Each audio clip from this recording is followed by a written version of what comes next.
50 tribal children have died in Attapadi in Kerala's Palakkad district in the last 18 months. Local authorities have blamed malnourishment for these deaths, but the Rural Development Minister in Kerala has said that the increasing infant deaths in the tribal areas is not because of lack of proper nourishment, but because of alcoholism among women. ഗർഭസ്ഥ ശിശുവിന്റെ ആരോഗ്യം എങ്ങനെ ഇരിക്കും? ആവശ്യമായ പോഷകാഹാരങ്ങൾ അവരുടെ ട്രഡീഷണലായ ഭക്ഷണ രീതിയാണ് റാഗി കഴിക്കുക എന്നുള്ളത്. നമ്മൾ അരി കൊടുത്താൽ അവർക്ക് അരി വേണ്ട, അവർക്ക് റാഗി ആവശ്യം. അപ്പോൾ ഇപ്പോൾ അവിടുത്തെ റേഷൻ സമ്പ്രദായം മാറ്റി റാഗി കൊടുക്കാൻ പറഞ്ഞു. പിന്നെ മദ്യത്തിന്റെ ഉപയോഗം കുറയ്ക്കാതെ നമ്മൾ എന്ത് ചെയ്താലും ഈ കുട്ടികളുടെ ഗർഭസ്ഥ ശിശുക്കളുടെ ആരോഗ്യം സംരക്ഷിക്കാൻ സാധിക്കത്തില്ല. അതിന് ക്യാമ്പയിൻ ഗവൺമെന്റ് നടത്തുന്നുണ്ട്. പക്ഷെ അതാ മുഖ്യമന്ത്രി പറഞ്ഞത് 1-2 ദിവസം കൊണ്ട് തീരുന്ന കാര്യമല്ല. അപ്പൊ അവർക്ക് ആവശ്യമായ സംരക്ഷണം ഗവൺമെന്റ് കൊടുക്കും. അതിനൊന്നും യാതൊരു പ്രശ്നവുമില്ല. അതിന് ഫണ്ട് ഒരു തടസ്സമേ അല്ല. Well, the minister's claims in complete contrast to what the local authorities have said and also what several studies conducted in the area point to. The main problem is detected is the anemia is a major problem here.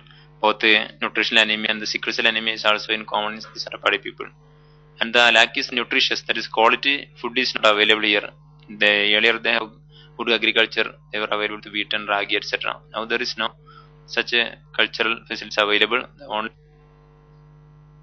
Well, the minister may have blamed alcoholism for infant deaths, but the reality is that these tribals say they don't even have enough for 2 square meals a day. ഞങ്ങള് കുട്ടികൾ മരിച്ചത് പോഷകാഹാരക്കുറവ് കൊണ്ടാണ് ഞങ്ങളെ പറഞ്ഞത്. പക്ഷെ ഞങ്ങളുടെ വീട്ടില് സ്ത്രീകളൊന്നും മദ്യപാനം ഇല്ല. ഞങ്ങൾക്ക് കുടുംബത്തെ പോയിട്ടാണ് ഈ പൈസ കൊണ്ട് ഞങ്ങൾക്ക് തികയുന്നില്ല. പക്ഷെ ഞങ്ങൾക്ക് ഇങ്ങനെ മദ്യപാനം കൊണ്ടൊന്നും ഞങ്ങളുടെ വീട്ടിൽ സ്ത്രീകളൊന്നും കുടിക്കുന്നില്ല. പെണ്ണുങ്ങൾ കുടിക്കുന്നൊന്നുമില്ല. ആണുങ്ങൾ ചിലപ്പോ ആനകട്ടി പാലക്കാട് മണ്ണാർക്കാട് പോയി കുടിച്ചിട്ട് വരും. അതാ മദ്യപാനം കണ്ടാൽ തന്നെ ഞങ്ങൾക്ക് അലർജിയാണ്. ഞങ്ങൾക്ക് അത് ആണുങ്ങൾ കുടിച്ചു വന്നാൽ തന്നെ ഞങ്ങൾക്ക് അവരോട് ഭയങ്കര ദേഷ്യമാണ്. Well, as many as 50 children have died in Attapadi in the last 18 months, with tribal communities being the worst hit. Most of these deaths have been attributed either to malnutrition or ill health of the mothers. But instead of providing necessary support to the affected people, all that the minister did was to add insult to injury.